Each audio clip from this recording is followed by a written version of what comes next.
കൊച്ചി തേവരയിൽ നടക്കുന്ന കൊലപാതകം ലൈംഗിക തൊഴിലാളിയായ സ്ത്രീയെ കൊലപ്പെടുത്തി ചാക്കിൽ കെട്ടി. സാമ്പത്തിക തർക്കത്തെ തുടർന്നാണ് കൊലപാതകമെന്ന് പോലീസ്. പ്രതി ജോർജ് കുറ്റം സമ്മതിച്ചു. സമയം രാവിലെ 6:20. ഹരിതകർമ്മസേനാംഗം ജോർജിന്റെ വീട്ടിലേക്ക് എത്തിയപ്പോൾ കണ്ടത് നടുക്കുന്ന കാഴ്ച. ചാക്കിൽ പൊതിഞ്ഞ മൃതദേഹത്തിനരികിൽ ജോർജും.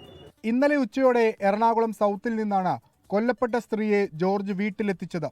ലൈംഗിക തൊഴിലാളിയായിരുന്ന ഇവരുമായി പൈസയെ ചൊല്ലി തർക്കമുണ്ടായി.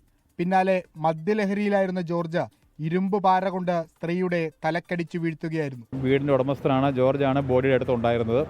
ജോർജിനെ കസ്റ്റഡി എടുത്ത് ചോദ്യം ചെയ്തു. ജോർജ് ആദ്യം പറഞ്ഞത് ജോർജിന് ബോഡിയെക്കുറിച്ച് അറിയത്തില്ല, മരിച്ച ആളെ അറിയത്തില്ല. അവനും ഇത് കണ്ട് ഭയപ്പെട്ട് ബോഡിയുടെ അടുത്ത് ഇരുന്ന് പോയതാണെന്നുള്ള ഒരു വേർഷനാണ് ജോർജ് ആദ്യം എടുത്തത്. തെളിവുകളുടെ അടിസ്ഥാനത്തിൽ ചോദ്യം ചെയ്തപ്പം ജോർജ് തന്നെ അഡ്മിറ്റ് ചെയ്തു. ജോർജ് സൗത്ത് ഗേൾസ് ഹൈസ്കൂളിൻ്റെ ഭാഗത്തുനിന്ന് കയറ്റിക്കൊണ്ട് വന്നതായിരുന്നു. സാമ്പത്തികപരമായിട്ട് അവർ തമ്മിൽ തർക്കമുണ്ടായി. ആ തർക്കം മൊത്ത് മുറി തന്നെ ഉണ്ടായ കമ്പിപ്പാരി ഉപയോഗിച്ച് തലക്കടിച്ച് കൊലപാതകം നടത്തിയെന്നുള്ളതാണ്. മൃതദേഹം മറവു ചെയ്യുന്നതിനായി ജോർജ് പ്രദേശത്തെ വീടുകളിലെത്തി ചാക്ക് ചോദിച്ചു.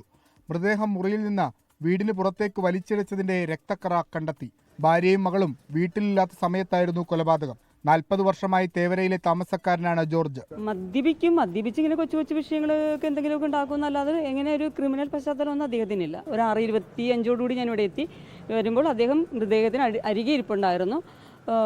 ശരിക്കും ഒരു ബോധാവസ്ഥയിലായിരുന്നു അദ്ദേഹം ഇരുന്നിരുന്നത്. ഇൻക്വസ്റ്റ് നടപടികൾ പൂർത്തിയാക്കിയ ശേഷം മൃതദേഹം പോസ്റ്റ്മോർട്ടത്തിനായി മാറ്റി.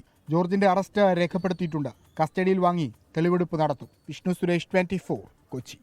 ലോകത്തെവിടെയായാലും ഏത് സമയത്തും 24 വാർത്തകളും ഓഗ്മെന്റഡ് റിയാലിറ്റി പാക്കേജുകളും എക്സ്പ്ലെയിനറുകളും വിശദമായി കാണാൻ ഞങ്ങളുടെ യൂട്യൂബ് ചാനൽ നിങ്ങൾക്ക് സബ്സ്ക്രൈബ് ചെയ്യാം.